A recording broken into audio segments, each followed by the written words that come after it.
certain nombre de choses. Et tout de suite, je suis en train de comparer. Je sais pas déjà, je me retrouve déjà pas le genre littéraire qu'il a utilisé.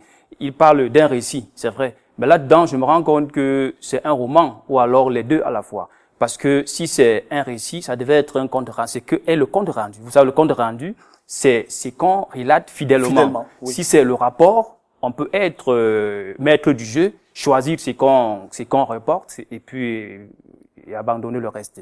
Donc, si c'est donc ce cas, je pense que ça me ressemble un peu soit un roman ou alors les deux à la fois. Parce que par exemple, qu'il spécifie rapidement. Il s'agit de quoi? Un roman ou un récit d'après vous? Il s'agit d'un récit, c'est bien mentionné là-dessus. D'accord. Oui, disons récit, mais un récit, de mon point de vue, vu mon expérience, je l'ai dit, incomplet.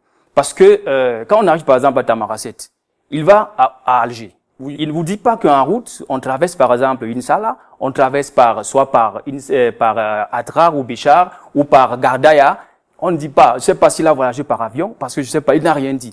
Il arrive directement à Alger, il a vécu ce qu'il a vécu, on ne peut plus revenir là-dessus. Il quitte de là il a essayé de parler un tout petit peu, arriver à Oran, continuer à Tlemcen pour Magnia. D'accord. Maintenant, à Magnia, quand on prend la route pour Nador, il ne dit rien du tout. Un peu plus loin, il parle du supermarché qui est à Silouane, mais il n'a pas dit entre-temps qu'il y a des villes qu'on traverse dans des conditions hyper difficiles, comme par exemple Berkane, et sur ce parcours-là, Beninsa par exemple. Maintenant, nous sommes à Gorogo. Il n'a pas parlé de Mawari, parce que en fait, Gorogo, c'est les montagnes où nous sommes. On quitte Gorogo pour aller à Mawari, qui est tout à côté du grillage. J'ai pas senti tout ça. Maintenant, quand il quitte, quand ça n'allait pas à Nador, donc Gorogo, il monte à Rabat, en cours de route. Bon, c'est vrai, il parlait un peu des conditions de vie difficiles, on vivait dans le monde et tout, ça c'est clair. Mais au cours de ce chemin-là, il vous a pas dit qu'il y a en cours de route, Meknes, Fès, tout ce qu'on a rencontré, il n'a pas parlé. Ensuite, l'enclave de Ceuta, il n'a pas non plus évoqué ce qui se passe là-bas de l'autre côté, à toute ce ville-là, avant d'atteindre Ceuta. Je sais pas s'il n'a pas fait un tour par là. Et il n'a pas. C'est pour cette raison que, de mon point de vue, je considère que c'est quelque peu incomplet. Voilà. Alors, monsieur Bilongo. Oui, chacun peut apprécier l'œuvre de l'autre à sa manière.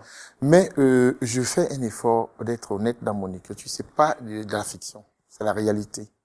Et il n'est pas toujours normal, même si on a pris quelques exemples de ce que d'autres ont vécu à côté de soi, mais je suis resté dans mon cas. Première remarque.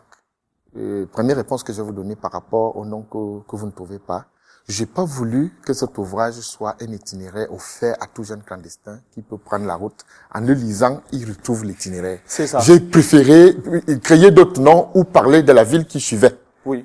Que de donner le nom exact de la ville. Parce que si vous retracez, il faut pas qu'on se retrouve avec l'itinéraire comme témoignage. Oui, Anissé, mais c'est trop facile comme ça. Ce que vous oubliez, c'est que nos compatriotes qui sont au Maroc, en Europe et partout ailleurs, ils faxent l'itinéraire tous les jours avec les différents prix à la pluie. Chacun devrait être... Moi, je crois que l'œuvre, en réalité, c'est un ouvrage de sensibilisation. Bon, les villes, c'est pas très important, c'est pas très important, mais je vais dire, ce parcours, parce que ce que vous avez vécu, par exemple, à Tamaracet, n'est pas la même chose que vous aurez vécu, par exemple, à Insala ou à Drar ou à Gardaya. Qu'est-ce que vous avez vu à Gardaya, par exemple? Est-ce que c'est une ville des barbus, comme on appelait à l'époque? Donc, j'aurais voulu, de mon point de vue, parce que ça peut aussi influencer l'esprit d'un éventuel jeune vous voyez justement, c'est pour ça que je parlais de nos frères de l'Afrique du Nord, dont certains qui vivant dans les montagnes n'ont jamais vu le noir. Et ils nous appellent Africains, nous, alors que nous sommes tous Africains. Oui. Et alors ils se considèrent pas Africains. J'ai quand même relevé tous ces détails-là. Tout à côté de ça, il y a le volet religieux qui leur impose le partage. Ça fait que vous ne pouvez jamais mourir de faim. Vous êtes d'accord avec moi?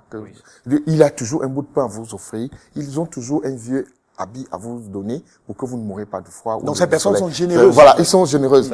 Mais au niveau du comportement, d'autres sont belliqueuses par rapport à nos origines et tout. Parce que c'est que j'aurais aussi voulu retrouver avec des points saillants effectivement où on se retrouve dans certaines boutiques, on refuse de vous vendre parce que vous êtes noir.